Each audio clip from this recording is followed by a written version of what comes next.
तो वहीं इस बीच गायत्री की सौतेली माँ लता भी उसे कॉल पर भड़काना बंद नहीं करती। वहीं दूसरी तरफ कौशल्या अपनी बहू को अपनी बेटी जैसा प्यार दे रही थी।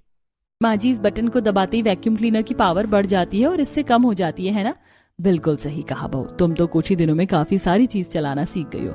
देखा, समझाने से इंसान हर चीज समझ जाता है। ऐसे ही कुछ दिन गुजर जाते हैं। गायत्री जल्दबाजी में फ्रिज का डोर खुला छोड़ देती है, जिससे फ्रिज की सारी गैस निकल जाती है और फ्रिज खराब हो जाता है।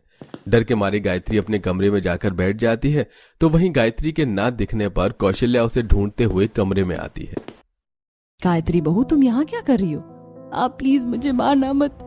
मैं जानती हूँ मुझसे गलती हो गई है। जल्दबाजी में मैंने फ्रिज का दरवाजा खुला छोड़ दिया था। मुझे माफ कर दीजिए माँ जी। अरे बहू, तो क्या हुआ?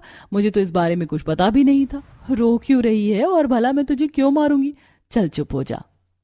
कौशल्या गायत्री को चुप करवाती है, जिससे गायत्री को थोड़ी राहत मिलती है और ऐसे ही शाम हो जाती है। गायत्री किचन में खाना बना रही होती है कि तभी गायत्री की सौतेली माँ लता उसे कॉल करती है। तू मेरी बात समझती क्यों नहीं है? अरे वो लोग तुझे आज नहीं तो कल मार देंगे। जितना तू नुकसान कर रही है ना, उतना ही तुझे तड़पा तड़पा कर मारेंगे वो लोग। मैं तो कह रही हूँ अभी भी वक्त है, वापस आ जा। गायत्री अब पूरी तरह से कंफ्यूज हो चुकी थी, जिसके चलते वो हर दिन अपनी माँ की तस्वीर लेकर अपनी माँ से बात करती थी। ऐसे ही कुछ समय और गुजरता है और गायत्री की तबीयत थोड़ी खराब हो जाती है, जिसके चलते कौशल्या बेड पर लेटी गायत्री को दवाई देती है और काफी अच्छे से ध्यान रखती है।